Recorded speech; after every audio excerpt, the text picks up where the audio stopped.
Hello everyone. तो आज हम लोग देखेंगे रेपो रेट और रिवर्स रेपो रेट क्या होता है।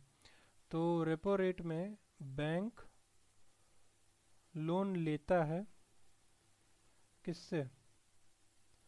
आरबीआई से, क्योंकि बैंक हम लोग से तो लोन ले नहीं सकता। और इंटरेस्ट पेमेंट करता है। इंटरेस्ट पेमेंट करता है किसको? आरबीआई को। ठीक है। और रिवर्स रेपो में क्या होता है?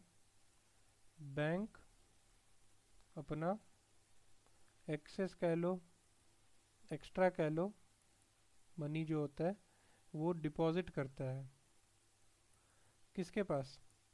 आरबीआई के पास। और उसको क्या मिलता है? इंटरेस्ट रिटर्न मिलता है। ठीक है। किससे मिलता है? आरबीआई से मिलता है। तो सिंपली जो बैंक लोन लेता है, इंटरेस्ट पेमेंट करता है। बैंक ने लोन लिया किससे? आरबीआई से। इंटरेस्ट पेमेंट किया आरबीआई को। ये हो गया आपका रेपो रेट। और बैंक ने डिपॉजिट किया आरबीआई के पास, और यहाँ से आरबीआई उसको इंटरेस्ट देता है। तो ये हो गया आपका रिवर्स रेपो। अब सिंपल सी बात है, रेपो रिवर्स रेपो इतना इम्पोर्टेंट क्यों है? जैसे कि अगर रेपो है, मानिए रेपो बैंक अपनी मॉनेटरी पॉलिसी कमेटी ने रेपो इंक्रीज किया, तो उससे क्या होगा? जो बैंक लोन लेगा आरबीआई से, वो लोन आपके देखिए महंगे हो जाएंगे। लोन लोन आपके एक्सपेंसिव हो जाएंगे। एक्सपेंसिव लोन हो जाएंगे। लोन एक्सपेंसिव होने के बाद क्या होगा?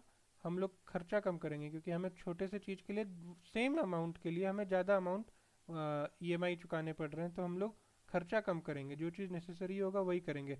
एक्सेसिव खर्चा हम लोग नहीं करेंगे। तो यहाँ पे आपका इन्फ्लेशन कंट्रोल होगा।